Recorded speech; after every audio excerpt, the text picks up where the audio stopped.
This week's episode of the And She Looked Up podcast is brought to you by Fine Lime Illustrations. If you love quirky, colorful art transformed into fun, handmade stationery items, pretty much guaranteed to brighten somebody's day, that's just what you'll find in my new online shop at finelimeillustrations.com. That's fine as in I'm fine, lime as in the fruit, illustrations.com. Browse the entire collection or sign up for my email list to see some behind the scenes peeks into my studio. You'll also get first notice of new product launches and subscriber only sales. And as an added little bonus, you'll also receive a free coloring sheet to help you relax and de-stress from your day. And now, on with the show.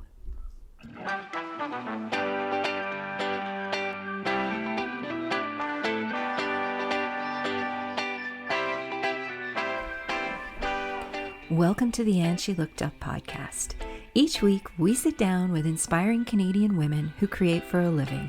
We talk about their creative journeys and their best business tips, as well as the creative and business mindset issues all creative entrepreneurs struggle with. I'm your host, Melissa Hartfield, and after leaving a 20-year career in corporate retail, I've been happily self-employed for 12 years. I'm a graphic designer, an illustrator, and a multi-six-figure-a-year entrepreneur in the digital content space. This podcast is for the artists, the makers, and the creatives who want to find a way to make a living doing what they love.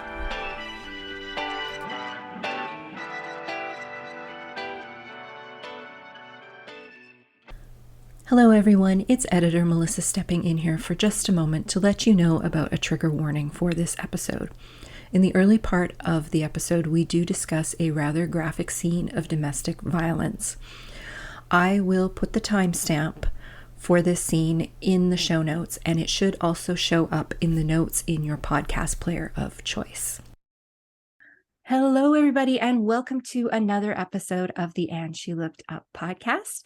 As always, I'm your host, Melissa, and today we are going to be talking about the M word, money.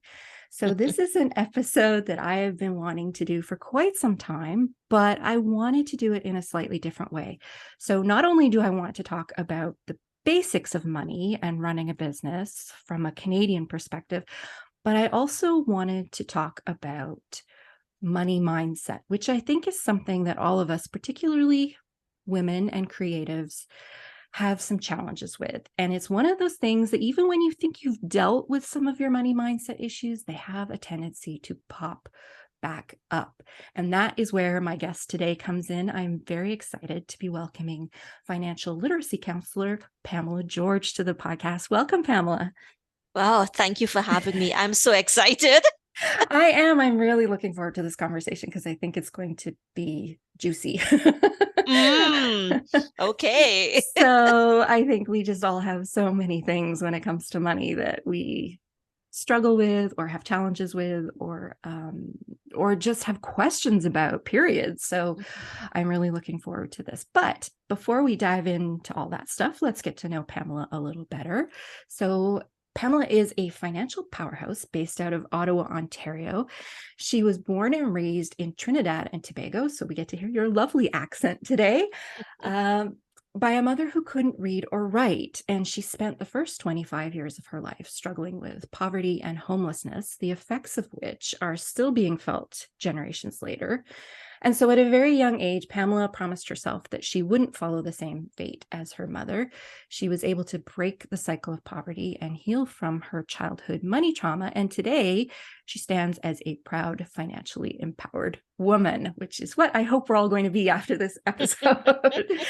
Now, Pamela teaches women who are ready to heal from money trauma, improve their relationship with money, and start building wealth for themselves, their businesses, and their families through her signature framework, the 7 Pillars of Money Management. You may have seen her speaking on media platforms like CBC and CTV, and she is also the author of 3 Little Piggy Banks, a financial literacy book for young children, which I think is so great. So welcome. Thank you so much for having me. So the first question I ask everybody who comes on the show, Pamela, is, did you feel like you were creative as a kid? I didn't feel I was creative, but I don't think that's an accurate statement because when you're so poor and as a child you don't have color pencils and all the play-doh and the Legos and even the little dolls to pretend that you're making afternoon tea, how does one know and how can one reflect and say, well, I was or I wasn't creative? So as terrible as it will sound, can I say I was too poor I was too poor to be able to truthfully answer that? Maybe I don't know. I don't remember having books. I remember wanting a Cinderella storybook and not being able to get it for sure. I remember wanting it for years and years and years and not getting it. I might have been about 12 or 13 when I got my first book, and it was a Edith Bryden book. Oh, I loved Enid And Blyton as a kid. yeah, and I still remember it now in my 50s, right? But I mean, I look at that and I'm like, man, 12 or 13 years old when I got my Yeah. first book. That makes me sad because I'm an avid reader now.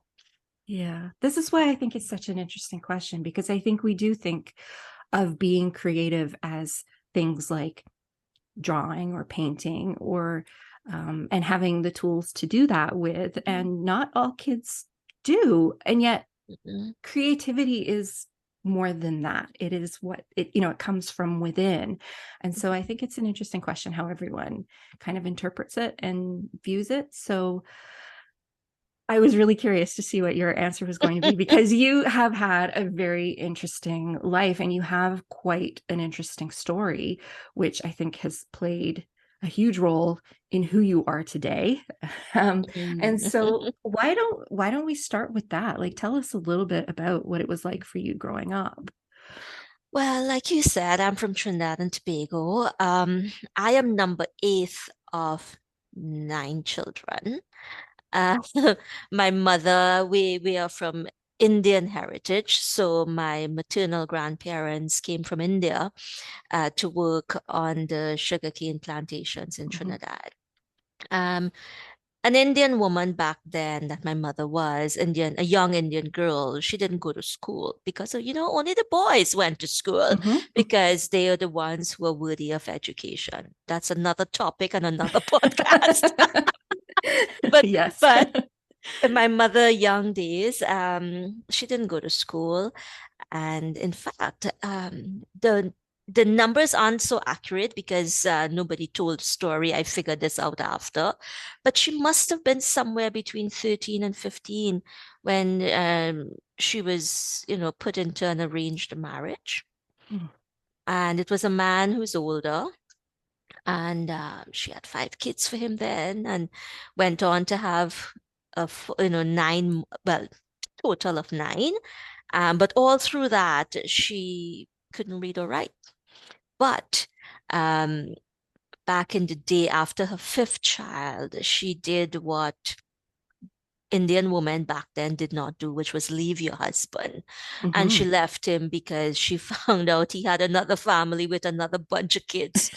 And and that's not my father, by the way. I am from her second marriage. So anyway, Okay. she left him and she went back to her parents' house, which is a big shame in my culture, Mhm. especially back then. And then my grandparents said to her, well, good God, you can't be alone. You're a woman with five kids. You Mhm. can't be alone. And they found my father for her, literally found him for her. And but she used to joke, she being my mother, would joke and say that my father was the laziest man she had ever known. So, so she had to work and bring in an income to support her family. So what she did was started her own little business. And it was a roti shop. For those of you who know Trinidadian cuisine, it's an amazing dish. Mhm. And she did that and she ran her business for years and supported her family, used the proceeds of the business to build her house. all without a mortgage. Imagine Mhm. that, And she running a couldn't read or business. write either. Exactly. I look back and I'm like, how did she reconcile her accounts? How did she keep track of stock? How did she make sure she had a cash flow, a positive cash flow? I don't have a clue, but she did it. She did it, and she did it very well. Um, she was able to build a house, and back then credit wasn't as easily available. In fact, I Mhm. don't think it was. But she had no debt. She had her own home. She brought up her kids, doing really well. And I think for the first time in my mother's life, so she might have been like in her 40s now, late Mhm. 40s. And I think for the first time in her life, she fell in love. And that was the beginning of the end. I say all that just so I can put it into context. Yeah, it was the beginning of the end. So here is this woman, financially self-sufficient, making a life for herself, and a good life at that. Mhm. But we don't tend to look at our mothers as emotional and sexual beings, right? We just No. think of them as mom.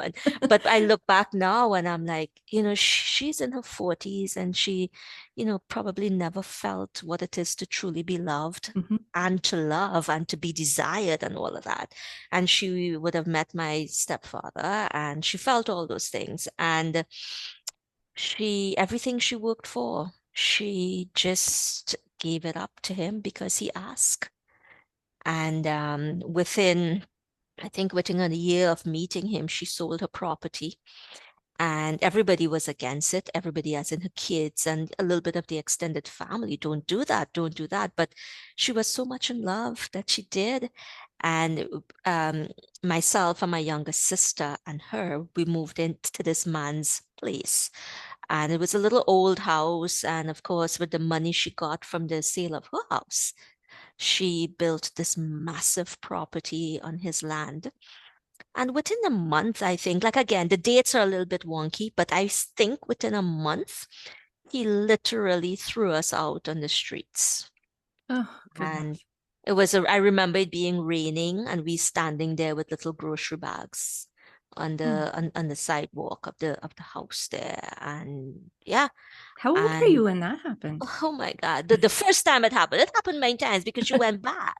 So Oh. the first time it happened, I might have been 7 or 8. Mm. And again, think about it. Back then, no education, no source Mhm. of income. Social services in a developing country is very different from here in Yeah. Canada, right?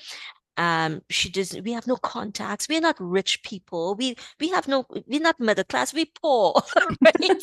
So we don't have connections. And what does she do, especially with 2 young girls? So we'll go stay at a neighbor's house, stay at a friend's house. Most of the family weren't talking to us because she made a big mistake because you Yeah. know how judgmental people can be. Yeah. Well, you did that, you caused that on yourself, so work it out, whatever. So we did that. But after 3 or 4 days, you and 2 girls, you kind of overstay your welcome after that. Like, what's the Mhm. plan? You're not gonna stay here forever. What's the plan? And the plan is usually she's gonna go back to him when he's calmed down and beg to take us back. Because what can she do? Her Yeah. whole life earnings and savings is in this house that was built. And again, because she couldn't read or write, when the materials for building the house was bought, it was all bought by him. He's showing up with cash and buying it. So when I remember her talking to a lawyer, and the lawyer saying, "What proof do you have that it's your money that built that house?" Right? Mm. It Yeah. was just sad. So I mean, he would throw us out. I don't know. I mean, maybe 3 times a year, and we'll go live somewhere, come back, live somewhere, come back. Anyway, after a while, she finally gave up begging. And I think that was the time when she went back, and he actually threw petrol on her Mm. and was ready to strike the match Oh my gosh. that get out. And all her skin got burnt with just the petrol. Anyway, I think that was it. She's like, she has to walk away from all of that. And she did. And we were living in somebody's garage for about 6 months. And I specifically remember that, Melissa, because it was the longest time we stayed somewhere. So all that to say again, I do have everything is a long story, but I vowed to never follow my mother's fate, like not have that happen to me. And I realized from a very young age that I need to educate myself, not just the general education, but money education. Right. I made sure I understood how money worked, and I vowed that will never happen to me. My financial security and my livelihood will never be dependent on another person. I'm with you there. So it's a roundabout answer to your short little question. No, but it's a good, I think more people have stories like that than we know about. And so it's good to talk about these kinds of things and let other people realize that it's not just them, and that, yeah. So how did you go from that childhood to getting yourself to a point where, like, take me to the next step here in the journey, like, because now you're here, you're in Canada, you're a financial literacy counselor. So how did you go from that childhood situation to where you're at today? Like, well, my mom died she was 60, and a very old 60. And that left me to take care of my younger sister. So I grew up really fast. I was about 18 or 19 when she died. So I was taking care of my sister, and all of a sudden, I have to pay rent. And I was always working, but I was always paying rent even when she was alive, because she was also very sick. But there's some comfort knowing that although I'm the one working and I'm the one paying the rent and buying the food, mom is still there. Right? Yeah. But when she died, there's obviously this big hole that's left. Of course. Yeah. And it's just my younger sister and I. And there were lots of WTF moments. And yeah, I just one foot in front of the other, did what I had to do. And it was easier back then. Again, there's no credit card or lines of credit, and that helped. I know the reverse is true now. We say we need a credit card and we need lines of credit, but back then I didn't have that, and that helped me to not get into a financial hole. Right. So I worked, I got the money. When I got the money, I bought what was needed, and we moved on. And that was it. And I did that for years. I wasn't able to get quote unquote good jobs at the time. I did well in school, but I would always be told this silly thing about, I remember showing up for job interviews, and I have the qualifications that they ask for, entry level, right? But back then you had to know how to type, and I didn't know how to type. And and I remember going to this lady who owned a typing school, and I said to her, she said it was $600 for the one semester, by which time I would learn how to type, the Pitman's typing examination. Right. And I couldn't afford. Where am I going to get $600? It's just me and a younger sister I'm taking care of. And I asked her, and I said, can I pay you one session at a time? Which worked out to, I think, $25 per session. And she said to me, no. And I had to really struggle. I believe I worked some jobs where, so I had the day job, and then I'll work an extra shift, or I would do other things just to get the $600 in order to do it. But I'll tell you, that still remains with me, because that's the reason I give clients right now the option. Of course, if you want to pay me upfront, I will accept it. I'm a businesswoman.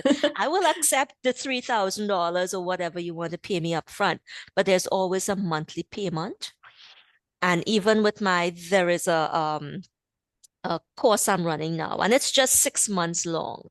But I give clients 1 year to pay it off on a monthly basis.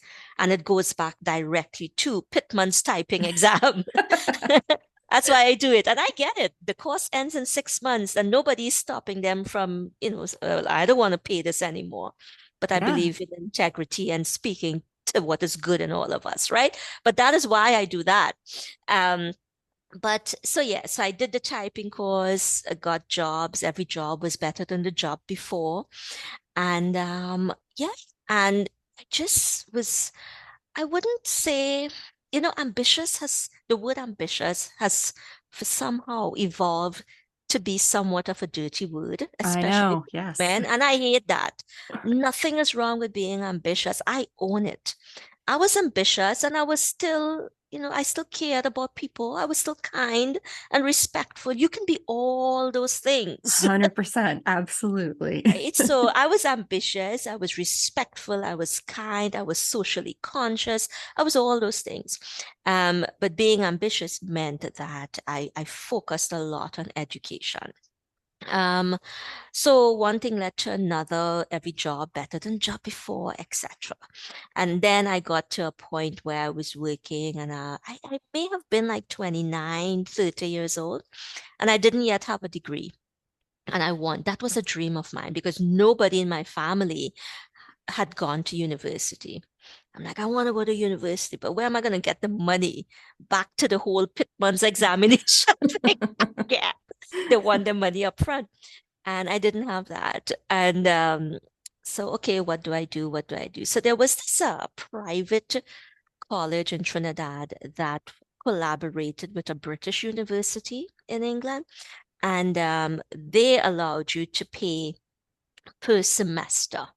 So I'm Mm. like, okay, this is my opportunity. And what I did, Melissa, I went to work from 8 to 4 and I studied at night. So I would have classes on a Tuesday and a Thursday from 6 p.m. to 9 p.m. Yeah. and all day on Saturday. And I did that for 4.5 years, and that's how I got my degree. But I have a little funny story to tell you about that. Go for it. Um, the first semester, I was able to save up and I was able to pay for it upfront, which is what you're supposed to do. And it's the kind of thing, it's not like universities here where you can just walk onto campus and just walk into a class and nobody's checking for anything. There it was blocked with a type of fence. And so you had a main entrance and Mhm. exit, and there were security guards there. So when you enter, you have to show your ID that had a stamp on it. And that stamp meant that you paid for the semester, so you're allowed to go in and out. Without the stamp, you wouldn't be allowed in. So the first semester was fine. About halfway through this first semester, I realized I'm not going to have the money to pay for the second semester up front, but I would have it around the middle.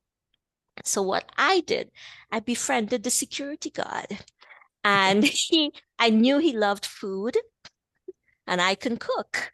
So what I would do on a Saturday in particular, I would cook nice food because I wouldn't be able to buy food, right? I wouldn't be able to buy lunch, so I'll have to make my own lunch. So I would cook really nice food and cheap food, but good food. Good food. Yeah. And I would pack an extra bit for him and take it to him, and he'd be like so grateful. He has home cooked food to eat when everybody else is just having some cheap sandwich, some bologna sandwich or something. So, after I did that for a month and a half or so, then second semester starts. After I fed him for a month and a half, he's not going to turn me away.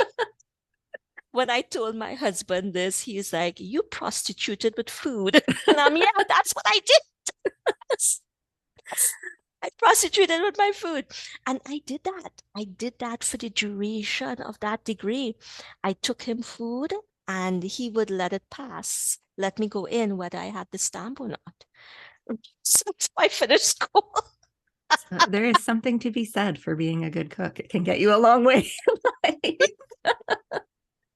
That's what I did. Yeah, yeah. So okay, so your initial question was how I ended up in Canada. So I just did that for a while, and I changed jobs. I started to work at the British High Commission in Trinidad, and I got a taste foreign travel, going to Mm. England, Wales, Scotland, traveling with the High Commission. And the moment I started to travel, I felt, it sounds kind of a little bit snobby, but the moment I started to travel, I suddenly felt that I had outgrown Trinidad. Mm. I had bigger dreams, I wanted more. So while I worked at the High Commission, we'll normally part of my job was to host. So I'm there. I am what they call, I believe it was a commercial officer, if I remember my title right. So British business people would come, and as a representative of the High Commission, I would guide them through business meetings and meeting folks, local business people in Trinidad. Mm. One of those business people that visited, he owned a business in England, in London, England. And I realized while I was doing research on him, he was looking for a Caribbean representative for his business. so, Mm. so when he went back and his business with the High Commission had ended, I reached out and I said, this is something I might be interested in. And he knew me already, and Mhm. so we had the formal interview, and I was offered the job. So I worked for that organization, traveling throughout the Caribbean. It was amazing, Melissa. Mhm. Yeah. I would island hop, first class hotel and travel, island hop about 3 times a year to like 8, 9 islands, just being the representative for this organization. And Lovely. I loved it. I loved it. And, with that type of experience and exposure, I was able to really meet some interesting people. Yeah. And I loved it. I loved it. But then I still lived in Trinidad and I felt like I can serve myself and live what I'm supposed to live somewhere else. I just wanted to leave. Not that I don't love Trinidad and love my friends and family, I do, but I just felt this calling for something outside of the Something islands. more. Yeah. hmm And that's when I met my now ex-husband. Um, but I remember falling really hard for him. It And happens to all of us. yeah, yeah. And I will say I remembered my mother falling really hard as well and losing it all. Mm. So I had that in the back of my head. Yeah. And I'm like, okay, I learned from her mistakes. So I protected myself, but I did move to Canada and eventually got married. He's originally from Trinidad. His parents were Mhm. Trinidadian, so that's how we met. But I moved to Trinidad, to Canada, and that's how I ended up in Canada. But funny thing, the moment I landed in Canada, it sort of became very obvious to me that in Trinidad, we'd look at North America, at least the affluent aspects of North America, Mhm. Canada, and the States, and it will be like, wow, folks are so rich, have it together. And I would jokingly say when I was leaving, I'm going to the land of milk and honey. I would Mhm. say that.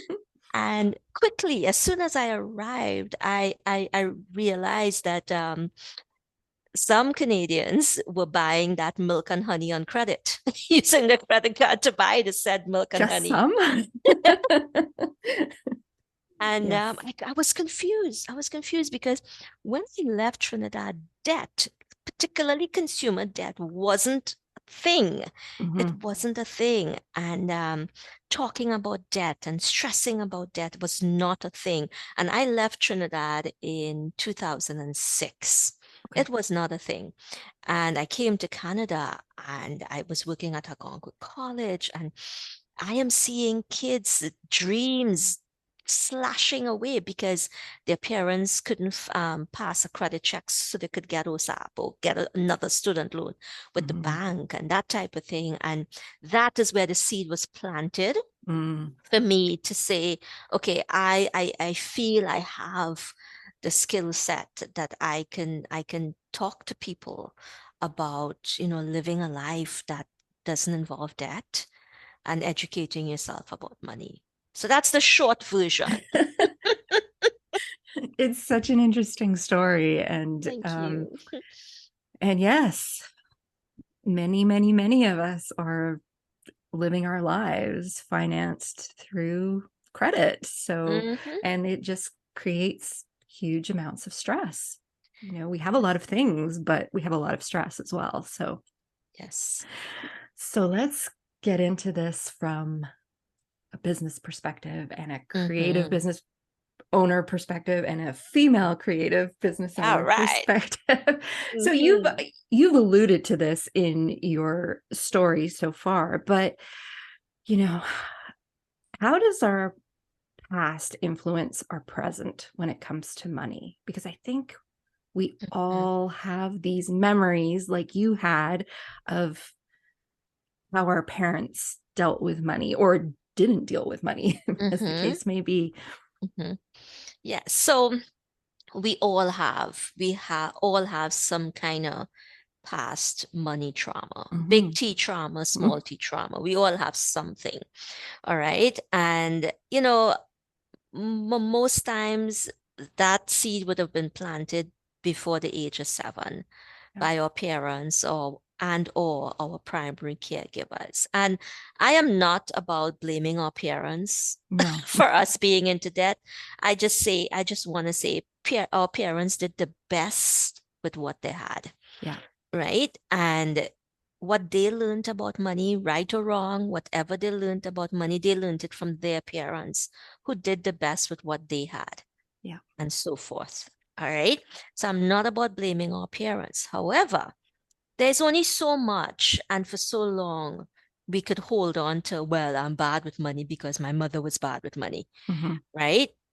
And or my dad, he squandered all the money, so that's why I'm squandering all of my money. I think it's a good thing to say the buck stops with me.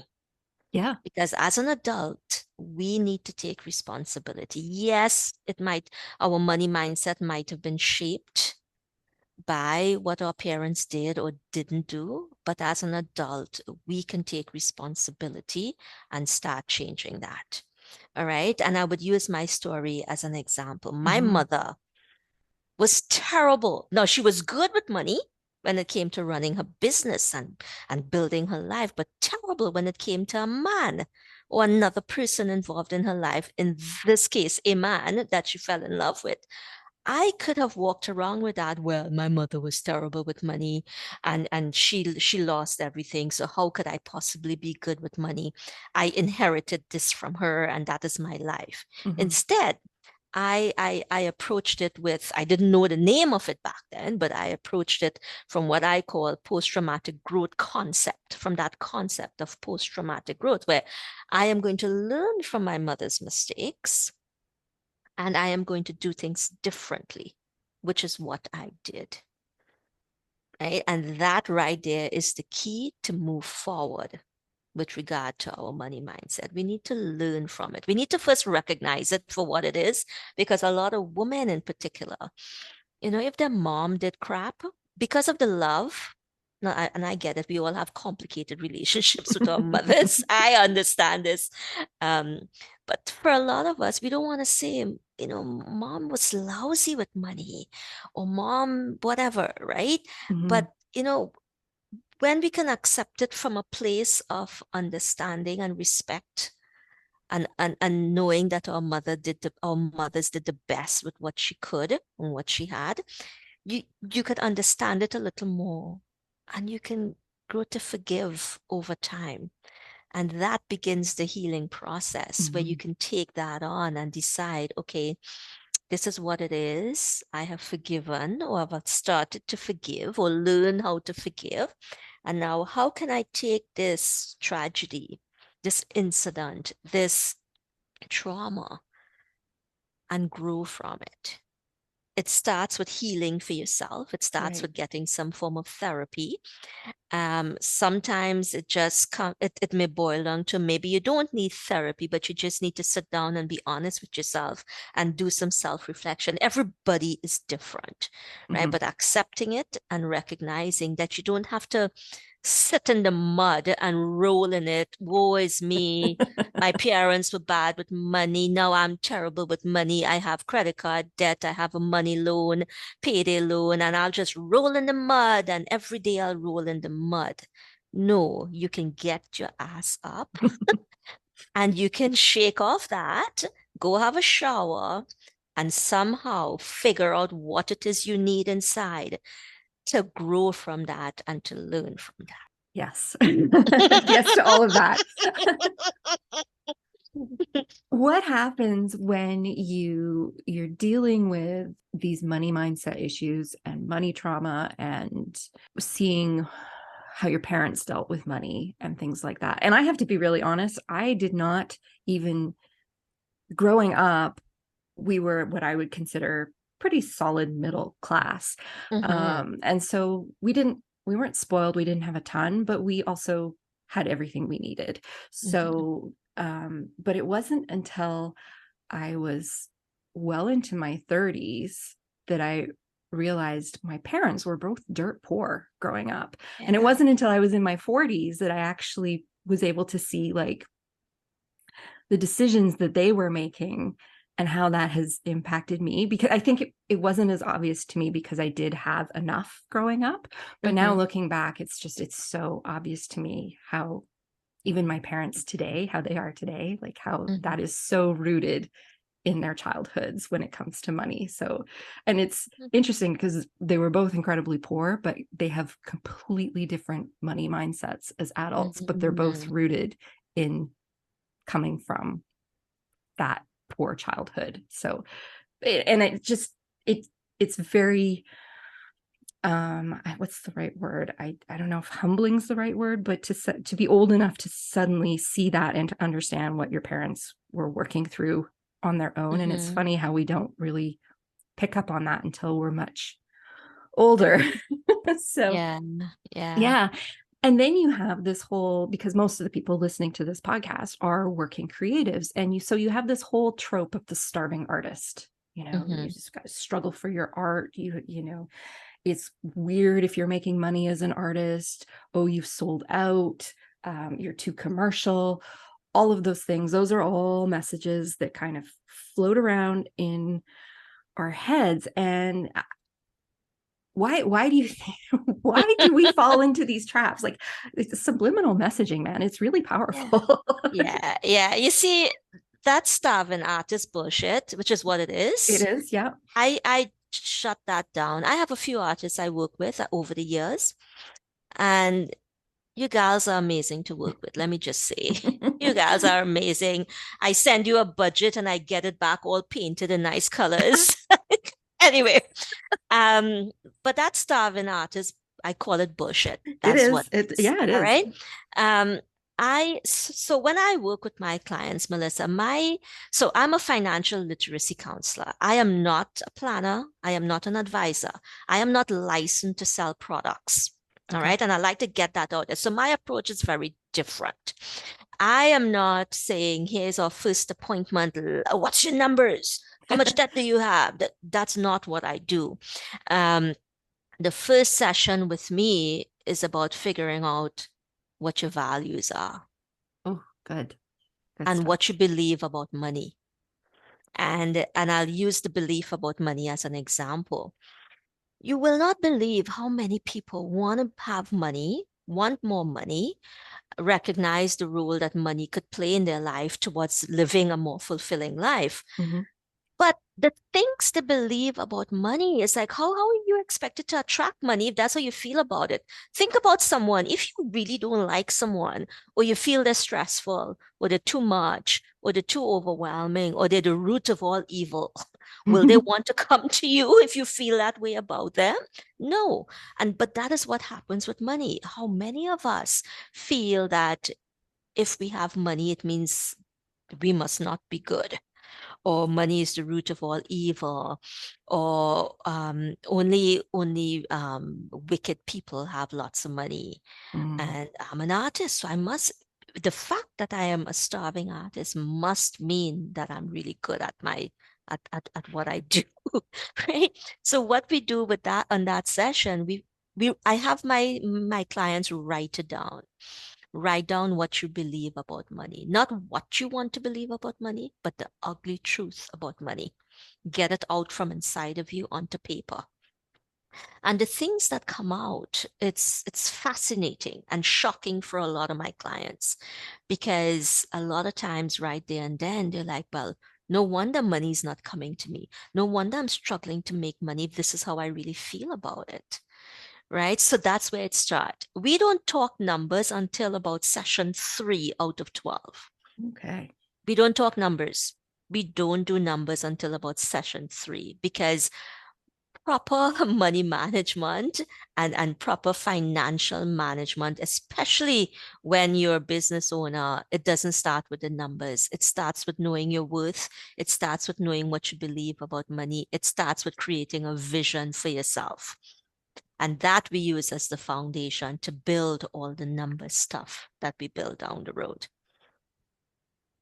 Okay. So there's a lot there. Yeah, I know that's like while you were talking about that, I was just thinking about, we hear things, and we think about like the big companies out there and the billionaires that run them and how we have a very clear image in our head of what that person must be like, and it's not usually a positive image. No, Like we really do create this image in our head that if you have a lot of money, must have must be done evil. you must Yeah, be evil and you must have done yeah, horrible things to yeah. get it. Mm-hmm. So And I hear you. I hear you. I see it all the time. yeah. But at the end of the day, though, I ask my clients when they think about that, when they feel that, ask yourself, but why do I feel that? Mm, And then go ask yourself, but why do I feel that? And go down like about what, 6 or 7 layers. And you yeah. realize the real reason for that. A lot of times it lands on jealousy. Yes, I was just thinking that. It lands on jealousy. And Yeah. I look at jealousy. I mean, the way you apply it might be wrong, but I look at jealousy as a reflection of what you truly want. Yeah. If I am jealous of the fact that a friend of mine has a house on a beach, chances are it's because I don't have a house on the beach and I want one. Yeah.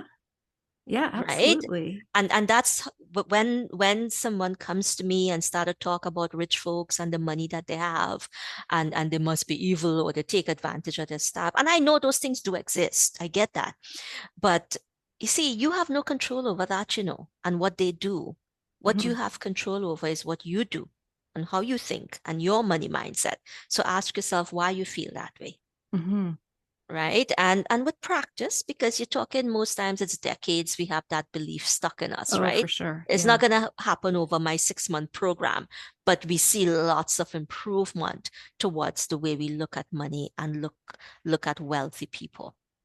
So once you get through those initial exercises, I guess, to figure out what is going on in your head, what are the steps you can start to take to address them? So you've realized that, money is not the root of all evil, even though you might be thinking it, and that, like how do you start moving yourself forward? So you when you identified what you believe, the ugly truth about your beliefs, I feel once you acknowledge it and you have done some form of exercise to let go of it, the way I look at it is you now have a void. That Mm. space that used to hold that ugly belief about money, it's now empty. So let's fill it with something more positive and more aligned to the life that you want and more Right. aligned with your values. So I usually ask my clients, let's come up with about 3 things that we, we work towards it, but we come up with about 3 beliefs that is more positive and more aligned. This may change over the 6 months of working together, and it may change further down the road, but we come up with 3 because we don't want to leave that space empty. We want to fill it with something good. Right. So we come up with, something like money comes to me easily. Mhm. Simple as that. Money would help me live the life that I want.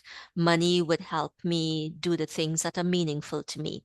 Money would help me pay for my child's education, whatever it is, something more positive. Right. And that has been truly transforming for a lot of my clients. Um, we shift the mindset by doing that belief system and saying it as much as possible to yourself in the mirror. Some folks, again, I do work with artists, so they're like, you know, stenciling it in and penciling it and shading it and drawing it and all of that. Um, and then, I'm like, let's find some mantras, some money mantras, some affirmations that we can say to ourselves. And the reason I do the mantras is we don't realize how many negative things we say about money during the course of the day. So we are Mhm. trying to combat that. We are trying to reduce the negative stuff and up the positive stuff. And that's why I do all that. Right? We create a vision for your life.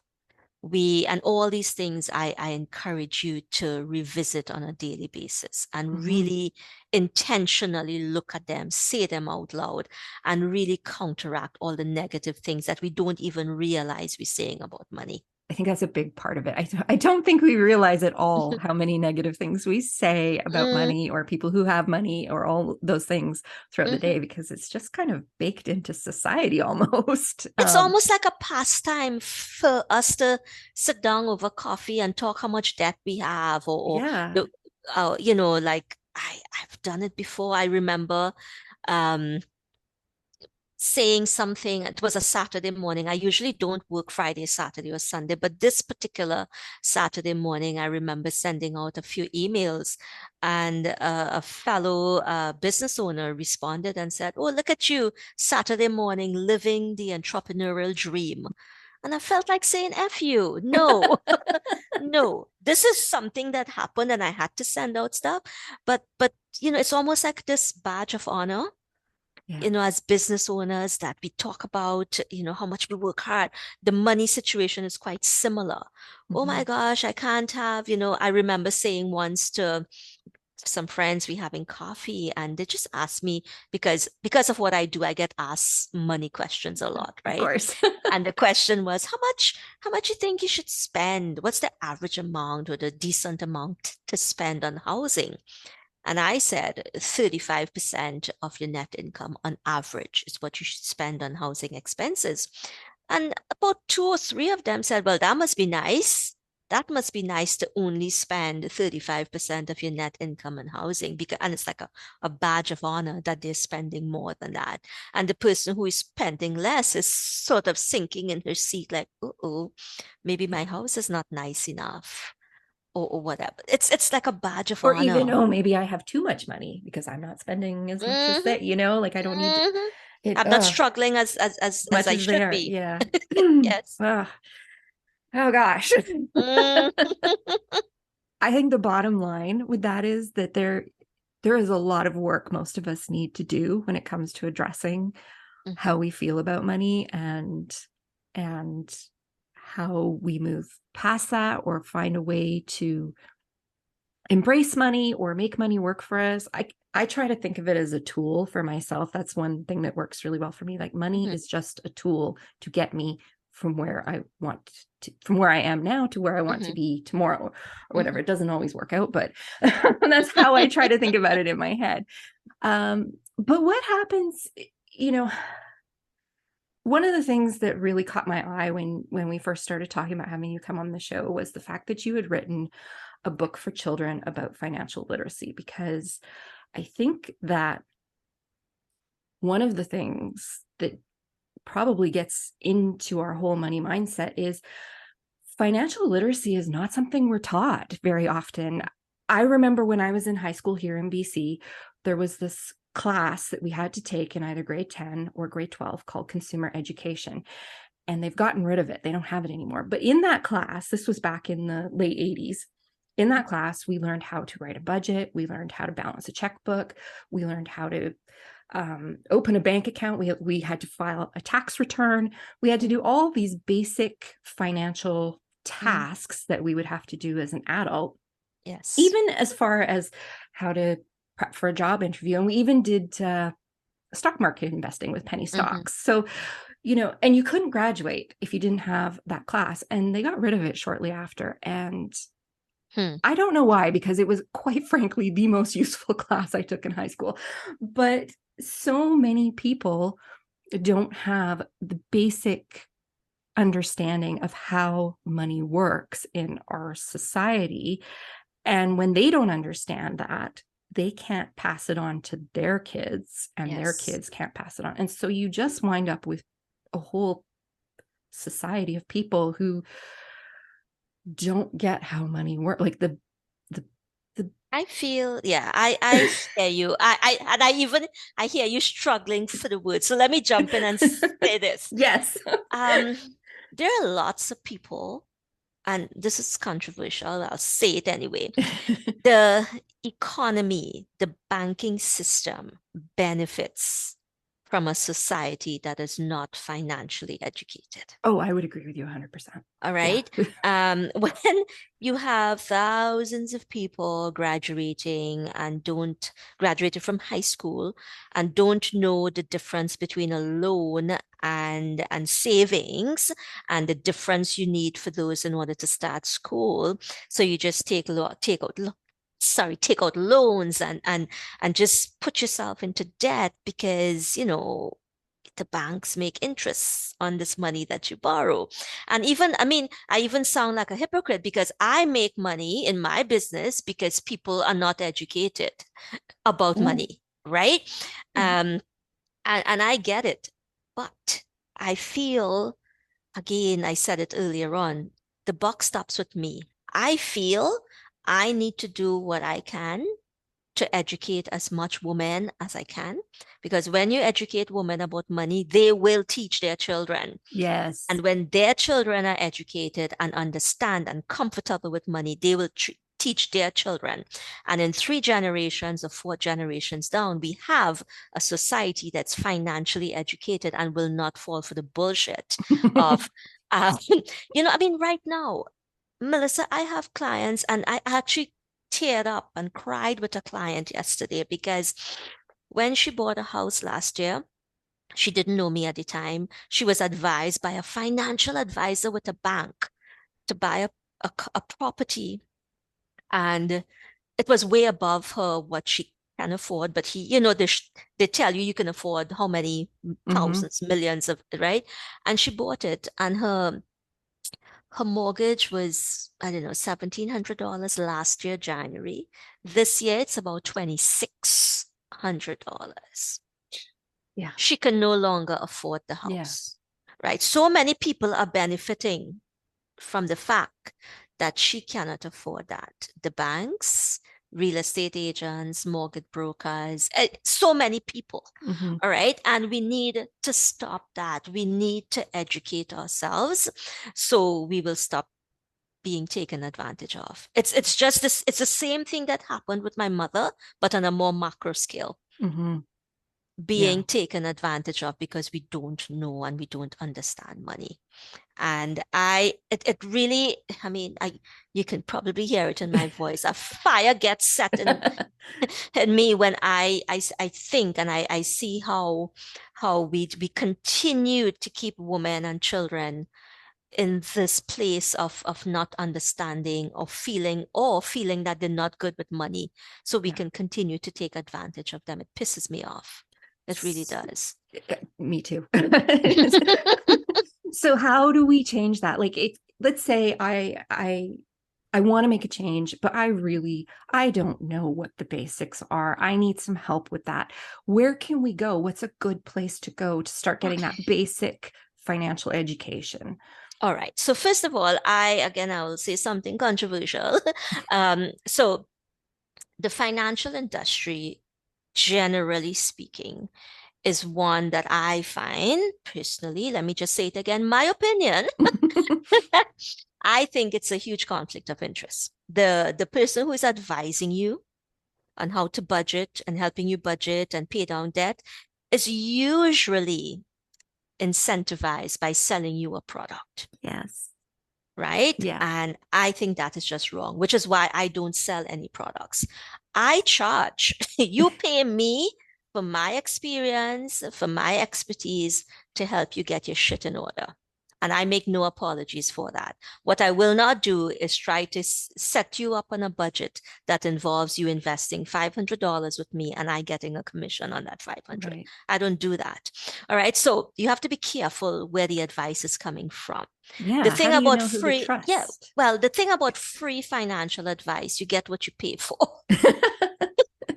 right? So I am always wary of free. I Hmm. really am. How is this person making money? And I'm not saying that there are not good people out there offering free advice, but be careful where you're Right. getting free advice from. And be careful for, the uncle and the aunt and the cousin who just want to help you. You should buy this investment. You should do this. You should do that. Please take advice when it comes to your money. Take advice from folks who are qualified to give you advice. Not because somebody bought and sold a house, they're good in flipping and reselling and Hmm. investing their money. That's not how it works. All right. So be careful who you take advice from. I would always say, try and find somebody who is not incentivized by selling you something. Right. There, there's the business coaches, there are financial counselors like myself who should not be selling you products. There are many variations of it.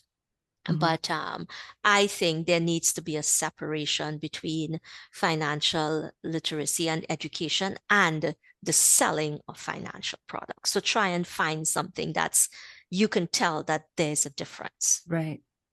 That's All good right. advice. Reading Yeah. books. I mean, there's some good books out there. And of course, as I say that, my mind has gone blank. Oh my gosh. I Oh was my just God. gonna say, what are some of your favorites? Oh my God.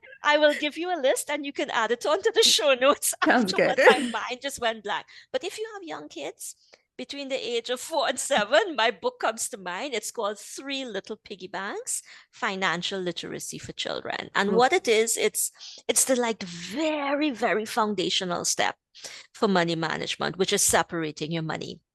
So, and it's a story. It's not financial stuff that you're throwing down your children's throat Right. before they can understand anything. It is a story. And I will say, when you're buying the book, you're going to realize that you probably need to buy 3 piggy banks, or I believe get 3 cans and make it into piggy banks, or do some kind of craft. Speaking to artists here, build something, create your own piggy banks. You don't have to go buy it, but it's separating your money. It's separating it into savings, into spending, and into sharing. I incorporated sharing because we need to, as a society, understand the importance of helping others and giving back. Right. And I think that learning that from a very young age is very important. Savings is very important. And everybody talk about saving. You need to save, you need to save. But Melissa, nobody teaches us how to spend. Oh, Yeah. that's a good way to say. Yeah, you're right. Nobody teaches us how to spend. Everybody it's a million and one ways out there how to save, right? And I'm fed up of it. I'm like, another saving tool, another saving step. It's like, enough. Teach people how to spend properly, spending that is aligned to their goals and their values, spending that is aligned to the life that they want, intentional spending. And Intentional that spending. book, I like yeah, that. and that book is the beginning of that. Yeah. Do you think this wasn't part of our questions that we talked about before the show, but do you think the fact that cash is not used very much impacts our Yes. financial literacy? Yes. Like Yes. money's Yes. almost become this abstract concept. And that's the Like, problem. yeah, That is the problem. We don't feel it and touch it anymore. yeah. It's Right? just Yeah. I yeah. remember a client saying, I need to start making love to my money. And you all laughed when she said it, but we need to touch and feel our money. And Yeah. I'll tell you this, it's harder for you to take a $20 out of your wallet and pay Oh, for something you don't really need than to just use your credit card and swipe it. yes. It's a lot harder to spend cash. It is, especially if it's something small. You don't want to break that 20 for something Hmm. small, right? Or that 50 or Exactly. wherever we're at today with But you'll swipe your card for no 350 problem. Yeah. coffee. No, Yeah, not a no big deal. problem. Yeah. I believe that even children, if we're talking about financial literacy in school, we need to present them with money, show them what money is like, Yeah. have them touch it and feel it. And even as adults, as grown women, we need to touch and feel our money, because a lot of times that thing that we want to buy, because I see it, women spend money mostly on other people than on themselves. It's true. Yeah. Okay. And your child needs something, and I get it. The child probably needs it, but it's harder for you to use cash to buy the same thing they need than it is for you to swipe that card. Yeah. And sometimes, in fact, most of the times, I actually have my clients resort to cash just to go back to get in touch with our Yeah. money, understand the feel of money.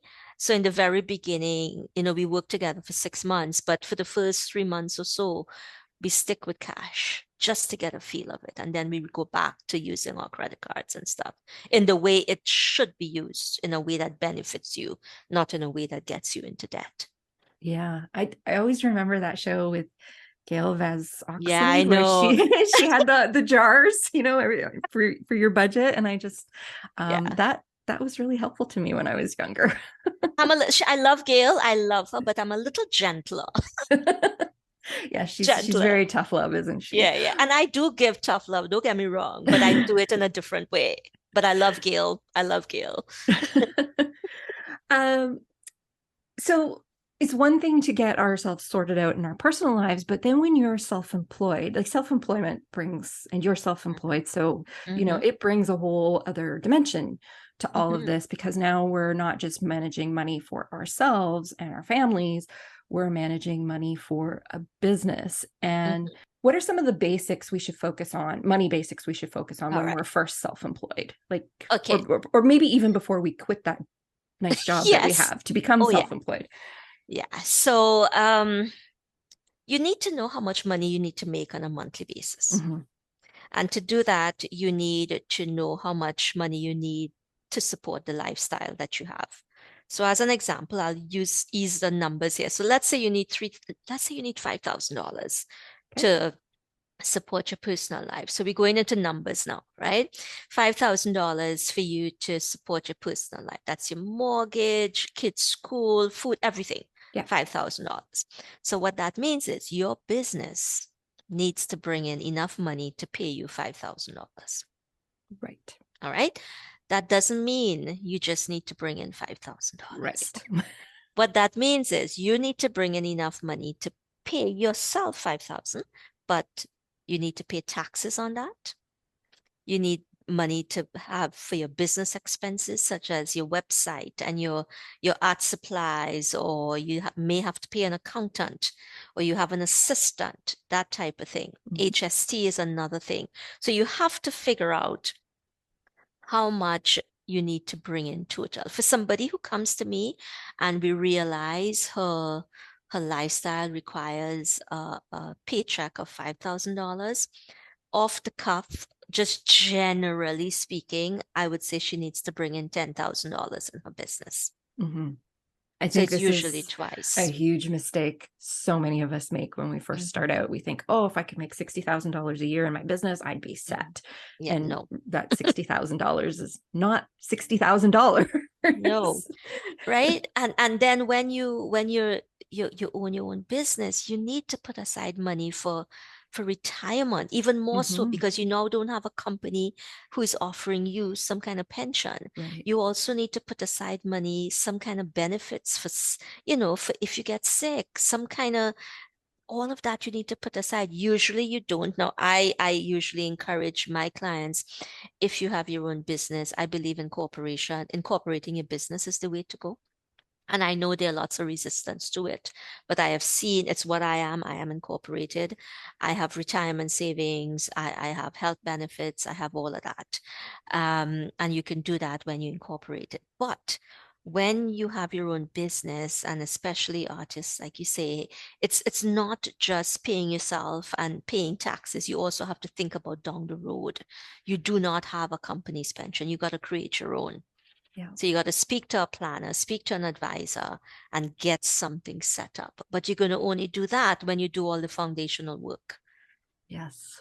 First of all, just everything you said there, I think it's something, it can be a bit of a rude awakening for a lot of people when they start a business. I know.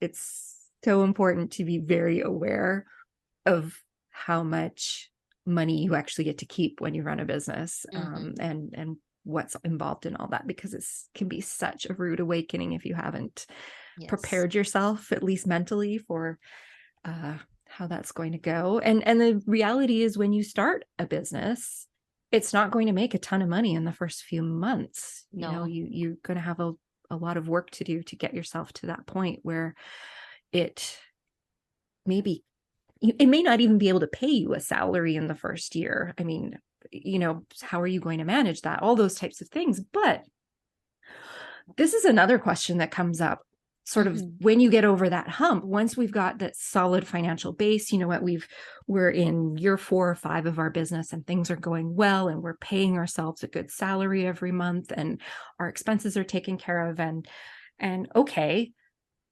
what do I do now with this money? Like, what's the next step? Like, we've gotten across the great bridge here, the great divide or whatever, and now the money is coming in, and I think for a lot of us, we don't know what to do with that money. Like, do I invest it? Do I invest it in me, in my business? Like, what do I do with this money? So how do I make it work for me? All those questions. You got to reverse engineer that. So you have this extra money now. What do you want out of life? What's your vision for your life? What's your vision for your business?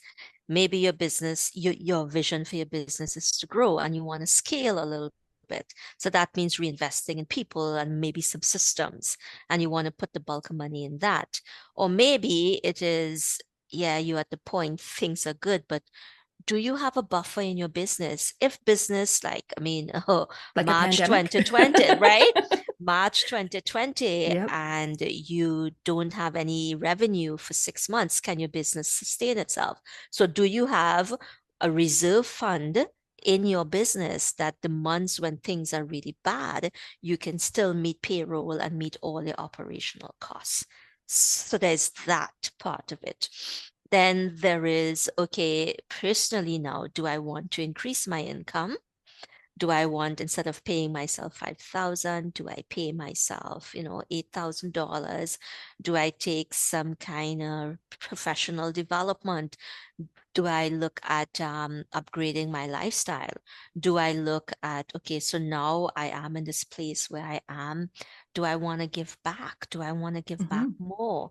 Do I want to incorporate some kind of charitable giving in my business? So as an example, for me, Melissa, what I do, 10% of my profits go back to Ocean Canada, because I want to be part of the process and the system that helps clean up our oceans. Right? So maybe at that stage, you want to look at what part will your business play in making the planet and making people's lives better. So that's the kind of big questions you ask yourself at that. And it really comes down to what your values are, exactly. Right? Like our money is so tied to our values. It's really yeah. And I get it when you say money is a tool, and for a lot of us that's work for us, but money is so much more than just a tool. It's an energy that flows through us and allows us to live the life that we really want to live if used properly. Right. Yeah. Before we wrap up, there's one more little area that I just want to talk to you about. And it's something we're hearing an awful lot about in the last couple of years, and that is creating generational wealth, particularly in the female entrepreneur space. Yes. First of all, for those who don't know, what is what is generational wealth, and how do we plan around it? Okay, so I'll give you an example, and I'll use me as an example. So I had to start from zero, okay, and build my way up to where I am right now. My mother had to start from zero and she started from zero and built her way up, but she lost it. She didn't build any wealth. So I had to start from zero. But guess what? My mother's parents, they started from zero and built, but didn't pass on any generational wealth to my mother. which is why she started from zero. So Right. every generation starting from zero gets you nowhere. Every generation has to work as hard or even harder than the generation before. I believe building generational wealth is important because that is how we grow. That is how we can say things like, this house, this is the family house that grandfather built and now we're in it, and the grandkids don't have to struggle to find a down payment. They can Mhm. now focus on other things like maybe going to get a degree in the fine arts, Mhm. right, and really living their life, the dream that they want to live, as opposed to putting that on hold and having to save up money for a down payment. Right. It's allowing future generations to live the dream that maybe you weren't so lucky to live, or you had to try really hard to. Now, the next question, I can almost hear it, Melissa, is, but what about for those who don't have children? So I don't have children, all right, but I have nieces and nephews, and I have charities that I want to leave money to, all because I want to leave this planet better than how I found it. So Mm. I want my nieces and nephews, I want them to not have to struggle as hard as I did and my mother did. I want them that if they want to be an artist, the word starving doesn't go in front of that word artist. They can choose to be an artist because they have their house already passing down to them through inheritance. They have good money in the bank that was given to them, and they can live a life that they truly want to live. As well as not having children, it means some of that money can go towards causes that are important to me. And when I on my last days, my hope is that I can look back and say to myself, I did good. I did good. I'm leaving Yeah. the planet better than I found it. So that's for me is generational wealth. Fantastic. Yes. So much to think about there. Pamela, thank you so much for being here today. This has been such an interesting conversation. I have really enjoyed it, and I know the audience has enjoyed it as well. But tell us a little bit about where we can find you online, and where we can find your book for kids. Yeah, it's through my Ottawa publisher, DC Canada Publishing, but I believe it's also available on Amazon.ca. But if it's not, it's DC Canada Publishing, or there's a link on my website. And my website is sanddollar.co, not com. It's not a typo. It's sanddollar.co. You can book a call with me there. You can get the link to buy my book. You can find out about my programs. I have my story there if you want to read that. And it's a damn pretty looking website, if I may say It so is. It myself. is. I have browsed it, and it is It very nice really looking. yeah, it's sand dollar. It's about me and the beach and the water. It I really the company that I worked with for that branding, they did an excellent job. It really says who I am. It does. It really does. Yeah. Yes. We will put links to all of that in the show notes for those of you who want to reach out and get in touch with Pamela, or want to follow her and see what she has to say. And yeah, I love the fact that you've written that book. I think it's such a great tool that so many parents out there could make use of. So yes, thank you for being here. It has I been, want to say thank you. And there's something I wanted to say, and yeah. especially for the starving artists, and we'll work on removing the word starving. But Yes, until we do please. that, um, the third Wednesday of every month from 1 to 2, I offer something called a free money date. It's for 1 hour. And what I do, I encourage people to sign up. It's done through Eventbrite. I encourage anybody sign up and let's get together for 1 hour. How that hour is spent, I do about a 10-minute mini training. And for about 30 minutes, we sit down quietly with the cameras on, but mute.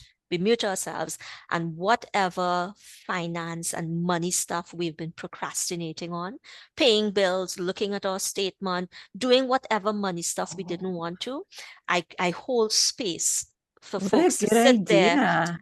to Yeah. sit there and get shit done. Yes, that is a Right? great idea. Thank you. Like, And then there's the whole accountability for the last few minutes of the session. yeah. So that's 1 to 2 on Wednesdays. That's Eastern time, I'm assuming. Yeah. It's Eastern time, and it's the third Wednesday of every third month. Wednesday of the month. So it was yesterday, which was Wednesday the 18th. So yeah. Awesome. So the next one is February 15th, I think. Yeah. All right. We'll put that in the show notes as well. And yeah, that's a great idea. So come join me, Melissa. Get some shit done. I have every Monday in my business is my admin day. That's the day where I sit down and I always make it Monday, because that way I feel like if I get nothing else done in the week, at least I got the really crappy money stuff that I don't want to do. It's done. I got it done. And it makes me feel like such a grown-up when I do That's what I do. But I'll tell you this, a mindset shift. I don't call it my admin day, you know.